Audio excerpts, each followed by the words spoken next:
Couple of doubles for Connor Norby. He is looking for real. Jonah Bride looking real. Xavier Edwards, we know he's real. Tinoco, real. This Marlins team headed into 25 could be the real deal. Tons to get into with the UK GOAT, Sean Barrett, on today's Locked On Marlins.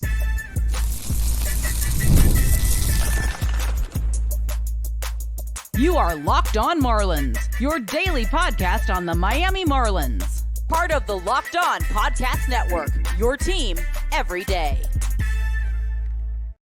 Greetings from England and welcome to Locked On Marlins, your daily Marlins pod. I am your host, of course, Peter Pratt. Hit me up at MiamiMarlins_UK. Thanks for making Locked On Marlins your first listen, guys. This is your team every day and it's part of the Locked On Podcast Network. There's also a YouTube channel. Hit subscribe over on the YouTube channel. It's also called Locked On Marlins. Let me know in the comments, particularly what you made of Edward Cabrera's start yesterday. It was good, Eddie. 6 innings, quality start. Good, Eddie. But let me know, Connor Norby, early impressions. Is he for real? I know it's a small sample size, and Sean Barrett will absolutely talk about that on this episode, no doubt. But there's a few other guys that have bigger sample sizes, and we're going to look at whether they are for real. Sean, the UK GOAT, Barrett is in the house. Shawnee B, how are we doing? Yeah, I'm doing good, Pete. It's starting to get close to the end of the season now, and I'm starting to bemoan the fact that I missed a few bits and pieces in May, June, July. But you're all the way back in now, right? It was a tough watch, but yeah, August, September, this is the time now where we start to look forward to next year. And I think a lot of the players that we're going to talk about today are the guys that we're looking at as are these guys that are going to help the Marlins next year. And depending on where the Marlins are next year, whether they're going to help the team compete next year. Absolutely. There's been multiple phases of this season. The realization due to the slow start, the trade of Arias, the team being putrid, the trade deadline, all of that activity, the injuries, then post the deadline, the team being good. And now we're into that phase of, could this team be good? Who's going to be a part of this team? Start to look to the future. And so we've been through various cycles and various segments of this season, but we're now looking forward, absolutely forward. So we're going to dig into a few of the big names that are popping right now.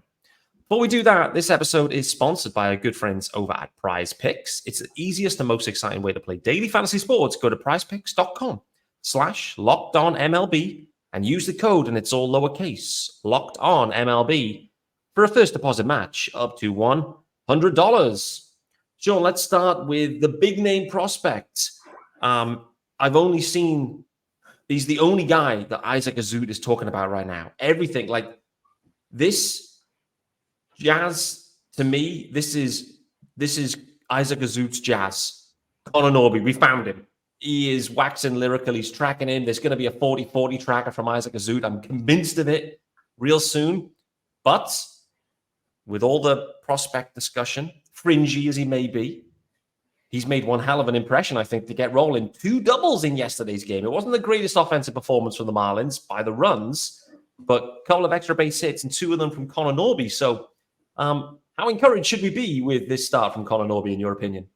Yeah, I think massively, especially when you consider this is, the trade, one of the main trades that the Marlins made at the deadline, sending Rogers to Baltimore, who, if you look at his stats, there's some question marks whether he's going to get his next start in Baltimore, which is interesting. But it could be Emmanuel Rivera could be starting ahead of him by the way things are going as well. I mean, we've seen a lot from Stowers so far, and not a lot of it's good. So Norby kind of now is the guy that is going to be the main guy, the main value that the Marlins got back. So to see him get off to a reasonably good start, obviously super small sample size of just 2 games.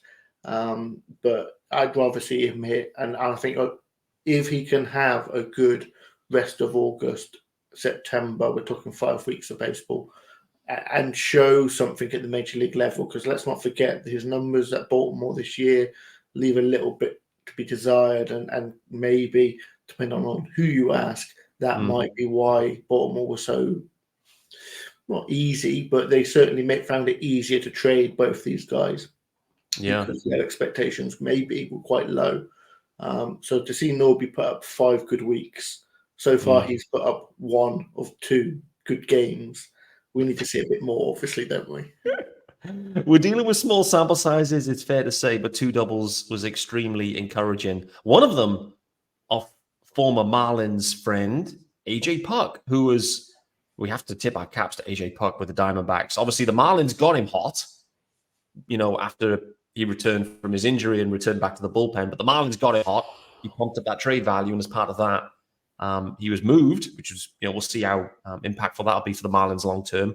But we saw him yesterday going an inning and 2/3, just 1 hit, 2 Ks for AJ Puck. But that hit was the double from Connor Norby. So for me, again, a little kind of seal of approval there, where if you're kind of barreling up AJ Puck at this point in this season, the way he's been on heater, it's a really good indicator for me. So encouraging. Talk to me about third base, though, specifically, because I'm a little uncertain about the future here with Norby at third specifically. I don't know if this is just because they like Otto Lopez at second, but I'm not seeing Otto Lopez as an everyday player at second base for the Marlins really in the future, to be honest with you. So, how are you seeing the defensive position here for Norby looking forwards?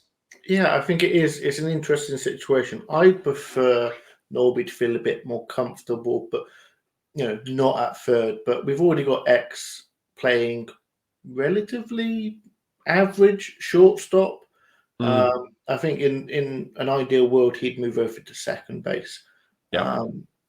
So if Norby would be playing at second and X faking it to him makes it at short, I like having Berger at third. I've said it many times on this pod. I just don't see his value there at first base. The bat, don't get me wrong, he's been hot. He's been one of the hottest baseball players in the league right now with that power stroke that he's got. That would live at first base, but this is 3 or 4 weeks of him getting red hot. I don't think this is actually what he is. So I'd rather see him at third base. So I think Norby technically, if I were creating a team, and let's be frank, I'm no expert. So the team have made some moves recently that I've questioned, and they seem to have got it right. So maybe sometimes I just need to remember that these guys know more than I do. But I like Berger at third base, and I think Norby's super young, so he's still at the major league level. Got a lot to work out, so maybe he does actually work out there. But I think the Marlins already kind of have a couple of exciting guys in De Los Santos and a few others at first base. I don't really want to be moving Berger over there. Obviously, you've got the DH spot now as well. But for me, I think the Marlins going forward would be better with Norby playing in the middle where he feels comfortable. But look, at the end of the day, we've seen the Yankees moving Jazz to third base to get his bat in the lineup.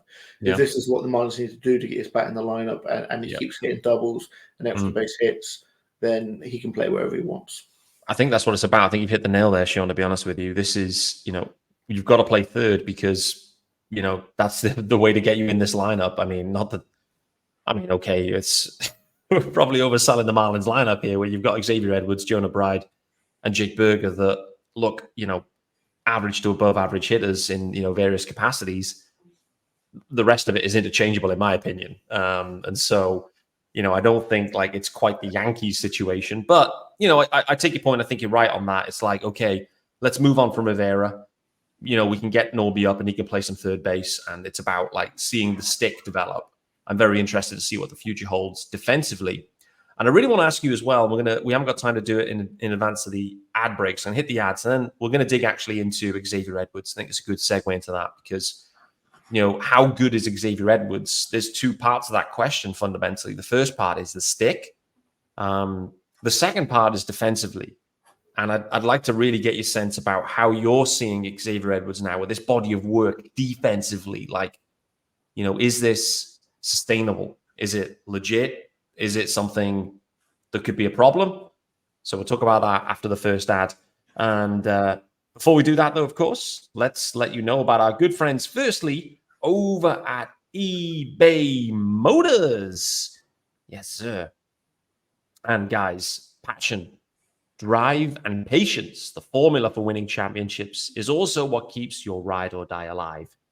eBay Motors has everything you need to maintain your vehicle and level it up to peak performance. Superchargers, roof racks, exhaust kits, LED headlights, and more, whether you're into speed, power, or style. eBay Motors has you covered. With over 122 million parts for your number one ride or die, you'll always find exactly what you're looking for. And with eBay Guaranteed Fit, your part is guaranteed to fit your ride every time or your money back. Because with eBay Motors, you're burning rubber, not cash. And with all the parts you need at the prices you want, it's easy to make your car the MVP and bring home huge wins. Keep your ride or die alive at ebaymotors.com. Eligible items only. Exclusions apply. eBay Guaranteed Fit only available to U.S. customers. Welcome back to Locked On Marlins on Wednesday, the 21st of August, with me, Peter Pratt, and UK GOAT, Sean Barrett. And we've talked Norby, couple of doubles, encouraging. Defenses look fine, encouraging.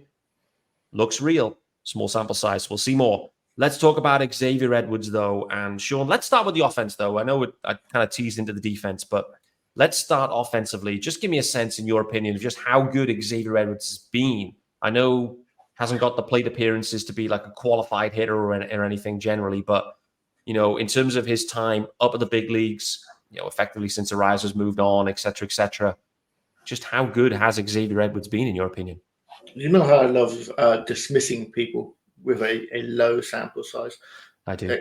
Edwards is now getting to the point where those numbers are starting to get a bit bigger. He's just approaching 200 plate appearances, 2/5 of a full season. He's so disappointingly chasing that qualifying number. It's 3.1 plate appearances per team game played. I don't think he's quite going to get there. No. But he's so close. I'm kind of willing to accept and believe some of the numbers that he's putting up, because for the sake of a couple of plate appearances, we would be talking more about it. The guy's hitting 343. It's been as high as 350 recently. He's one of the highest batting average guys in the league. And the people above him are people who are literally putting up MVP-like seasons. Yeah. Admittedly, they've got 25 home runs and Edwards has got 1. But the average absolutely plays. He's going to be a guy that's going to be putting up 280, 320 seasons. I'm starting to see, and I've seen it with my eyes as well. It's not just the numbers. The BABIP's a little bit inflated, but you don't hit 350 without an inflated BABIP anyway. No one does. Yep. So I'm starting to believe the average to a certain degree. A guy that can hit 300, which in today's age, that doesn't happen every day. We're used to seeing 220, 260 as being like 80% of baseball players. So a guy that can hit 300 is huge. The one thing that I do believe he has is the speed. He's using the speed. Like, he's not the quickest guy. Like, he's not got that proper top sort of like 95, 100, you know, that red bubble that you like on Baseball Savant. He's more 28 feet per second guy rather than a 30 feet per second guy. But it's enough with these new base paths. It's enough for him to be successful. And 21 stolen bases in as little time as he's got. I tweeted out earlier this week. He has more stolen bases per plate appearance than anybody. It's the highest number. Ellie De La Cruz is just close to that. Yeah. So if Edwards was to have a full season, or even if he was having a full season this year, putting up 350, he'd steal 50 bags. We'd be making so much more noise about this. Yeah. So the offense at the moment, I mean, it's an empty batting average, but the speed is so valuable, because if you remember a couple of seasons ago when Arias was flirting with 400, he'd get on base and then immediately Avisal Garcia would ground into a double play, and like the hit was pointless. X has got that situation where he can get on to first and then get to second and avoid that. And that's why he's actually able to score runs, which was another thing that Arias had as a knock. He didn't score enough runs. He didn't hit guys in. So X is a league minimum player right now, who right now is probably one of the most exciting offensive players that the Marlins has. He doesn't have the power like Berger, but he's certainly very exciting. What you called out there, the speed in particular, and great summary, by the way, Sean, that was elite. The speed has caught me off guard. I think it might be just the running motion itself is something doesn't look fast about it. But like you said, the savant bubble is red. It's on the red side, and it's not all the way red. But the interesting thing is he's a super impressive base runner and base stealer at this point. When we go going back to earlier in the year, yes, Jazz has stole a ton of bags, but man, oh man, Jazz had a spell where he was caught stealing about 9 times in a row. Like, for Jazz's speed and maybe his attributes or your perceived speed and ability, he actually maybe isn't quite as good a base stealer as you'd assume he would be. But Xavier Edwards, he's been super impressive in that part of the game. And to that point, Sean, if he's hitting 350 plus he walks, it isn't just like a 350 OBP as well. It's the walks are there too, which is great.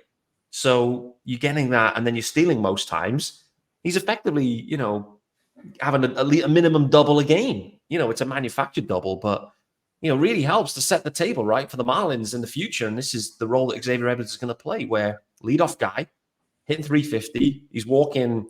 The OBP is probably what, 4, 10, 20, 30, I don't know, whatever it might be. Plus he can steal 50 bags. I mean, what a player the Marlins have got on their hands here. This is, I wouldn't say it's come out of nowhere, but I think the opportunity has created this where he's been given the opportunity and he's really fully embraced it. And so is there anything concerning in this offensive profile? Like when you're watching the games or you're seeing the numbers and looking at things, like, I know you said the BABIP's high, but it's always going to be high, as you mentioned. But is there anything we should be concerned about, or is this just like who he is at this point? No, I mean, the contact comes with the numbers that back it up. Strikeout rate of 15%, the walk rate of 13%. The guy is, when you watch him, it's not just a pure he is a pure contact guy, of course, but he'll work a really good plate appearance and work a walk. And when you've got the power or lack thereof of Edwards, a walk is as valuable as a hit because you're only getting to first base anyway. No, I mean, offensively, the only knock you can have on him is that lack of power. But he's not, he's an up the middle defender. He's a contact hitter. You wouldn't want him to change. He could hit balls into the air significantly, and they would be, easily caught fly balls. So I wouldn't want him to change anything about his approach. He is perfectly doing the job that he does well and can do. He shouldn't change in any way. Talk to me about the defense then as well, because I think it's fair to say as he was moved to shortstop, I think I definitely expressed some concerns and said I don't believe that he can play that position. I remember Skip Schumacher relatively soon after that saying he's making all of the regulation plays. We're not speaking about his defense. Everything is fine. We've got a body of evidence now. What is the evidence telling us, Sean, from the numbers anyway? And, the eye test is still okay, I would say, but I feel like some of the cracks have started to appear as being just my sense of it as the non-numbers guy. But what are the numbers telling us here? So I've just done a little play around. So of shortstops who have 100 plate appearances, he ranks as 47th out of 49 for defensive value at shortstop. He is not a shortstop. Interestingly enough, CJ Abrams, the stud shortstop for the Nationals, is just below him. Wow. That's crazy. Which is really interesting. But no, I mean, Edwards isn't a shortstop in the same way that Arias wasn't a second baseman. Yes, you could argue he makes all the regulation plays and he's not a massive negative, but obviously the values, when you look at them, they're so weighted to the fact that shortstops get a plus value to begin with before you even step on the field. He's eaten all that up and actually turned into a negative number as well. Look, the Marlins simply don't have a shortstop anywhere near the majors who is going to be a decent major league hitter. Yeah. So Edwards, and they have a couple of second basemen. They've moved Norby from second base because they don't think they're going to play him there. So I think Edwards is going to continue to play shortstop, and I don't have an issue with that. I think the bat plays.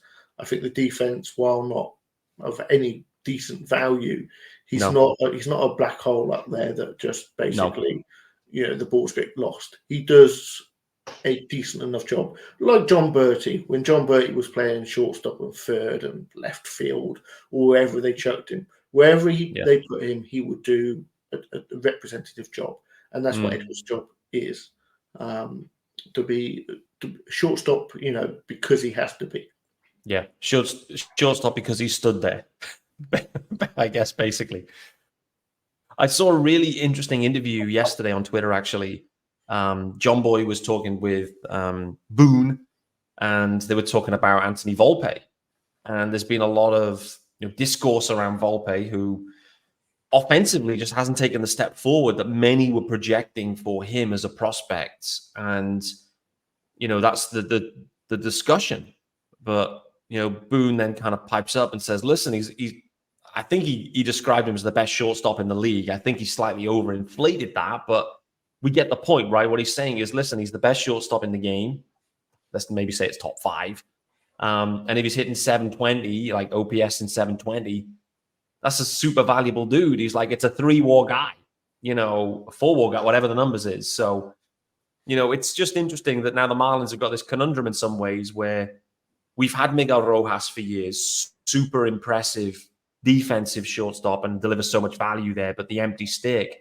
We've now got the opposite situation where we've now got a guy that's looking like a stud, contact hitter anyway, and a guy that can walk and can steal bags.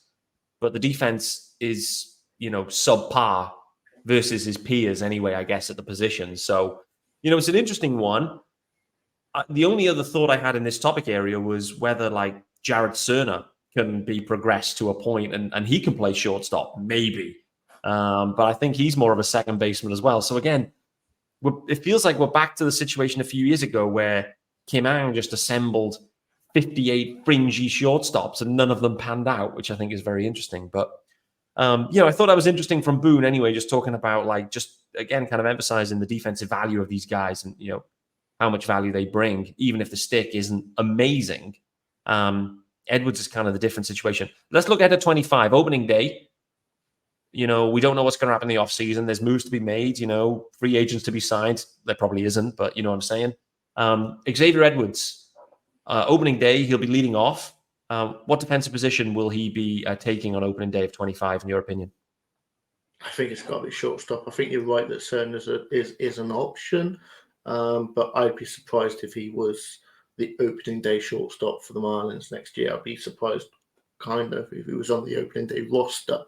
To be honest, I mean, he's not even on the 40-man at this point. Obviously, the offseason is yet to happen, and there's going to be a lot of change. But yeah, I certainly don't see a free agent shortstop that's better than Edwards that is in the Marlins price range. No. He'll certainly be starting now at short. No, agreed on that. The one question I've got on Cerner, which I may try to answer quickly on the fly, is whether he's Rule 5 eligible this offseason and thus would likely be added to the 40-man. I'm a little bit uncertain on that on the fly. Maybe we'll answer that. Actually, I'm going to hit the first ad, Sean. I'll let you dig into that and see if we think he's Rule 5 eligible, because that, again, will indicate whether he'll be added or not. Let's hit the ad. Then I want to talk about a stud reliever that is flying under the radar in Tinoco. And I also want to talk about Jonah Bride. And question, again, for Sean is it real? Is it real? Before we do that, though, let's let you know about our good friends over at PrizePicks. Yes, sir. Let's get the graphics pumped for these good guys. Where is the graphics package? Mr. Producer. There you go. He's nailed it. Right. There we go. PrizePicks. It is America's #1 daily fantasy sports app with over 5 million active members. And it's the easiest and most exciting way to play daily fantasy sports. Unlike other apps on PrizePicks, it's you against the numbers. All you do is pick more or less on 2 to 6 player stat projections and watch the winnings roll in, baby. Get in on the daily action with your friends and become part of the PrizePicks community today. And you can also win up to 100 times your money on PrizePicks with as little as 4 correct picks. You can turn $10 into 1,000. And sign up today and get $50 instantly when you play $5. You don't even need to win to receive the $50 bonus. It's guaranteed. Free money, it seems, from PrizePicks. So what have you got to do? You simply download the PrizePicks app today. Use the code LOCKEDONMLB for a first deposit match up to $100. That's LOCKEDONMLB on PrizePicks for a first deposit match up to $100. PrizePicks. Run your game.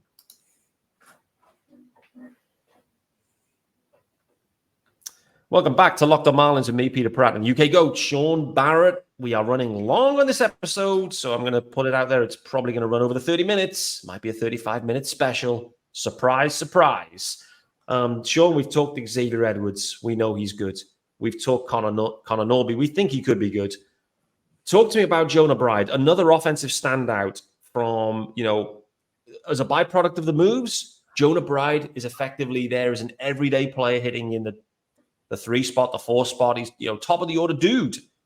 It's been impressive. He's been given the opportunity. Is it real?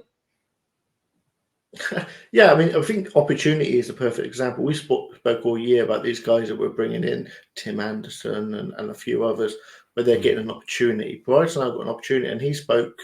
I remember watching one of the games and having the broadcast talk about the opportunity of knowing that you can go up and fail and not think you're going to get sent down. I think some of that was a bit biased. Obviously, over here, we're not used to such team-friendly broadcasts with national media. But obviously, it's a little bit different with baseball. I like Bride. I'm a bit of a sucker for slightly pudgy first base players, as we well know. The Cooper fandom is well known. But before that, we had Justin Ball. Yeah. These are the kind of guys that the Marlins just give playing time. Guys that, Ball is now somewhere around the world playing baseball. Coop is struggling at AAA. Oh no! Well, he's not struggling, but he's in AAA. So Bride's now got a major league opportunity because, quite frankly, the Marlins are the Marlins, and he seems to be making a good fist of it. Basically, there's not quite enough power there for the body. That sounds like Coop as well. It does. I was going to say, that sounds like Coop. The guy's simply hitting at the moment, a 270 average, a 130 WRC plus. He's having a good little time at the moment. Is it sustainable? Can we get really excited about a slightly low-powered first baseman who's 28, who's never done it at the majors? Probably not. But I'm enjoying it while it lasts. And as a Marlins fan, you have to enjoy things while they last, because quite often they don't last for long.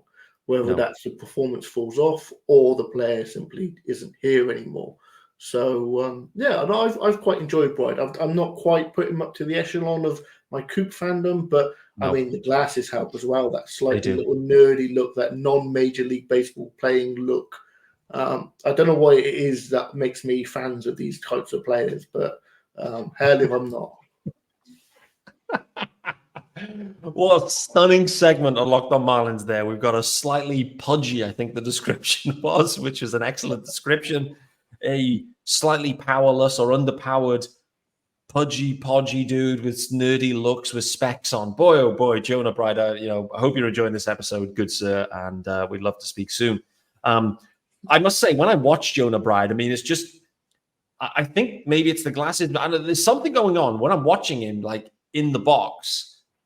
I get Adam Duvall vibes. There's something about him that reminds me of Adam Duvall. But when I go and look, like, and you're trying to like draw comparisons at all with Adam Duvall, there's zero comparisons. So, that's where like it ends, I guess.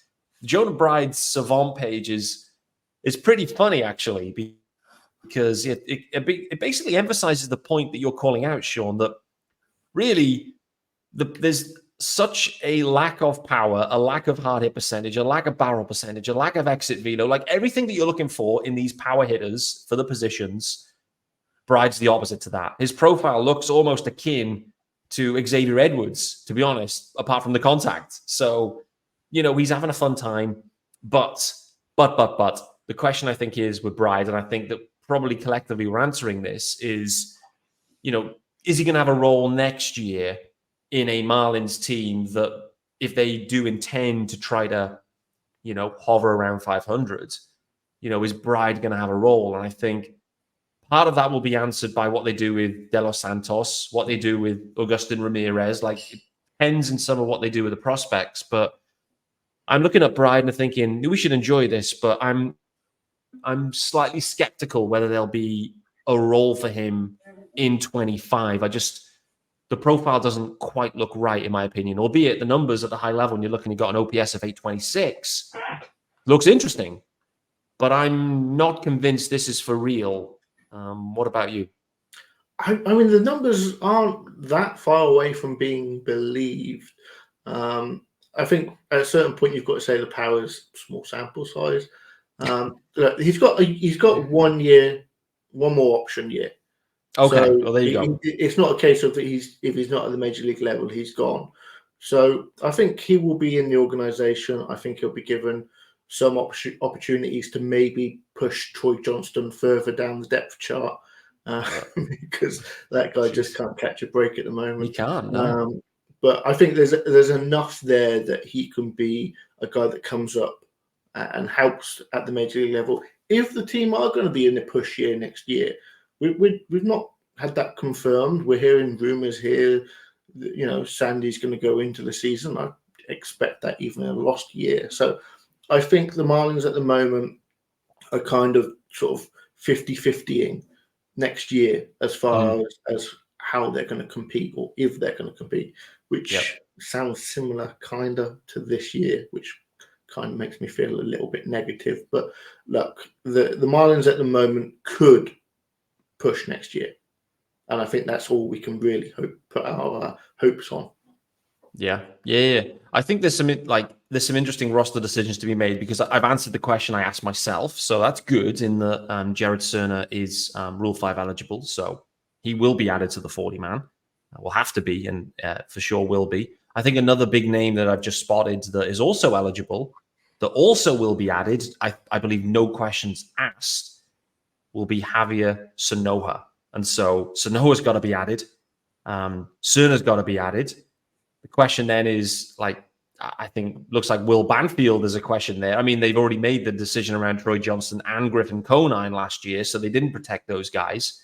What do they do with Will Banfield? I'd probably leave him unprotected. I don't know. This is probably a podcast topic for another day, but there's some roster decisions that will need to be made. And the question is how do they view Jonah Bride, for example, versus, protecting other guys that they see longer term. So wait to see.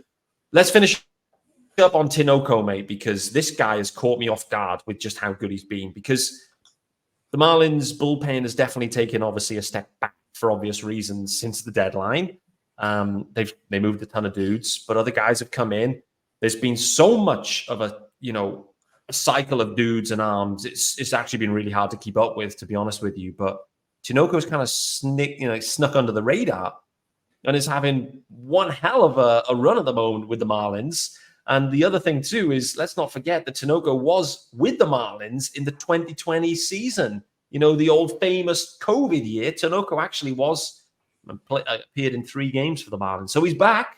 He had a terrible start of the year with the Rangers, but looks like he's found a role here with the Marlins and is pitching in relative high leverage at this point. So is he real? It's really hard to say, isn't it? It's such a small sample size. Relievers are so hit and miss. They're so hot and cold.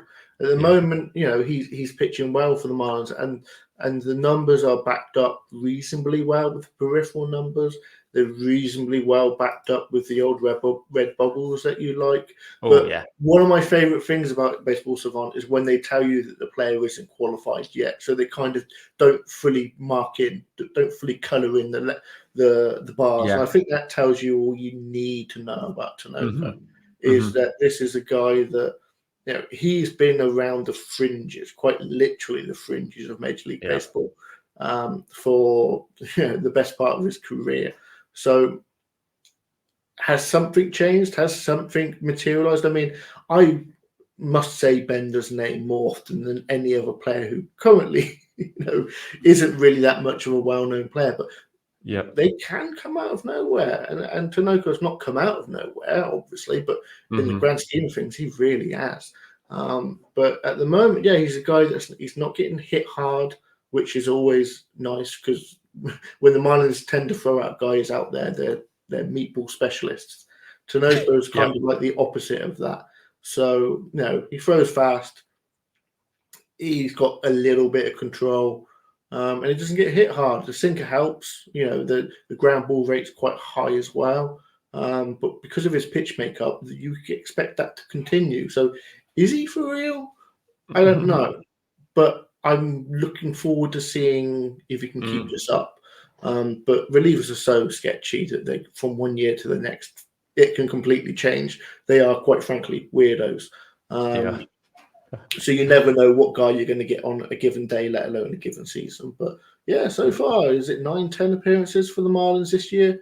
He's put up some pretty decent numbers. And interestingly enough, the FIP and the xERA and all those kind of numbers are actually even more favorable than his actual numbers. So as well as his numbers have been, he's actually pitched better than them. Nice. This is so funny, isn't it? This is relievers all over. But what he reminds me of, there's something again, when you on Twitter enough, you see these little things and they just little seeds are planted in your brain. And, you're on a podcast, it's live, you roll in and you suddenly remember something. And it just suddenly dawned on me that there's Tinoco plus that's active in the majors at this point. And surprise, surprise, he's on the Rays. And the guy I'm specifically talking about is a guy called Edwin Uceta. And I saw him talking about how he was DFA'd and waived and DFA'd, 9 times in 2021. Some sort of span where it was 15 times he was waived. We've now got a guy that is, through 20 games, 30 innings of work with a 0.9 ERA, a 0.57 whip. The bubbles on Savant are going bananas. They are rouge galore. Jesus Tinoco looks like, a version of Edwin Uceta that, this is what the Rays do. And now maybe this is what the Marlins do. And that is super encouraging. So I'm going to lean and say I believe in Tinoco at this point. He's been that good. And these things can happen, and the Rays prove it. And maybe the Marlins do, mate. Have you ever heard of Edwin Uceta before this podcast, by the way, Sean? I don't want to say I have. There's a niggling in the back of my head. Obviously, the rules changed with how many up-downs you can take with a player. So that must have been the season that broke it, because I think teams in 2020 were given a free-for-all because obviously the circumstances dictated that at any given moment, half your team could disappear. The Marlins experienced that. And in 2021, they realized, these relievers, we can bring them up for one day, have them pitch, give them their $4,000 or whatever it is for a day's minimum salary, and then send them back down for 6 days and bring them back up when we need them, rather than have them here the whole week. So they changed the rules with how many up downs you get, and obviously Uceta is one of those guys that is kind of stuck now. They haven't got the opportunity to do that, and have the Marlins got a guy that they can do that with in Tinoco? Maybe. I think relievers at this point, when you're a Marlins fan, you've just got to get used to the fact that they're not going to invest the Rays have never invested in relievers because No. you can pick up guys off the street, more or less, that throw 95 miles an hour. And if you can get them to actually control it a little bit, they're Major League Baseball players. Yep. There's too many guys for too few spots. And when you don't want to spend any money on something, having that depth of opportunity is a value to the team. Yeah, no doubt. We're aligned on that one. I think on yesterday's episode, by the way, I spoke a lot about Eddie Cabrera. We haven't got time to go deep into Eddie Cabrera at this point, but we had a quality start from Eddie Cabrera. But on yesterday's episode, I was effectively calling out to say, is it now time to move on from this Edward Cabrera starting pitcher situation and maybe backfill the leverage pen with someone like Eddie Cabrera headed into next year? Maybe he's answered me in the right way in his performance yesterday. But, Eddie Cabrera as a reliever, I mean, where do you sit? Actually, just one final one here on Eddie. Like, where do you sit on how to handle this type of guy that is so volatile as a starting pitcher, often hurt, has got tons of upside, still on league minimum, et cetera, Just where do you sit on Edward Cabrera generally at this point? It's so hard because a pitcher who can give you length, give you 5, 6, 7. If you look at his last 6, 7 starts, he's given you 5+, all but once. The walk rate's still at 5%, which is 5 per 9 even, which is far too many. But he's there or thereabouts a league, average starting pitcher. That has too much value. We've just spoken about how little value relievers have because of the depth of talent that you've got there, and then there's so many roster spots. Edward Cabrera is too valuable just as a starting pitcher for the Marlins at this point. A guy that can give you 5, 6 innings. He's going to have a 4.5 ERA. Doesn't sound sexy, and it isn't. And quite frankly, we were expecting Edward Cabrera, and I'm sure many times we've spoken about him in the early days, saying he could be a 2 or a really good 3. He's a 4 and a 5, unfortunately, and that's needed. That has value. That is something that the Marlins will take quite gladly every 5 days, unfortunately. Yep. I'm with you. I think he could be good as a reliever, by the way. I'd like to see it. I think that's kind of the bit is like, could you see it? But actually, to your point, we've seen it this year. There's so much more value in a guy that can go 5, 6, 7, giving you 4.5 ERA versus they pick up Tinoco off the street, and next thing is he's gone 10 innings scoreless, in 9 relief outings, and you just think, like, you can find those guys anywhere, but finding someone to go, 7 shutout against the Padres or whatever it might be, that's trickier unless you've got Vente Beozo on the mound, and that's different. But yeah, I think you're probably right that just the Marlins persevere with Cabrera at this point. That probably is the option. He's just the 5th starter, and it's all good. We'll wait and see. Sean, we're out of time. 45-minute extravaganza. I told you it'd be 20 minutes. I lied. Double the time, more than double. So I hope you've enjoyed joining me, and I hope everyone listening has. Sean has absolutely smashed this one, no doubt about it. Guys, thanks for making Locked On Marlins your first listen. Back tomorrow, of course. The Marlins are looking to avoid the sweep. Yes, we're talking about the actual games on the field right now, just for the last 5 seconds. The Marlins are looking to avoid the sweep against the Diamondbacks. Can they do it? Not going to lie, the outfield lineup looks a little bit underpowered this evening. What does that say? Normally, the Marlins perform well in the final game of the series, and they'll probably spank the Diamondbacks tonight. Recap it tomorrow. We'll see you then.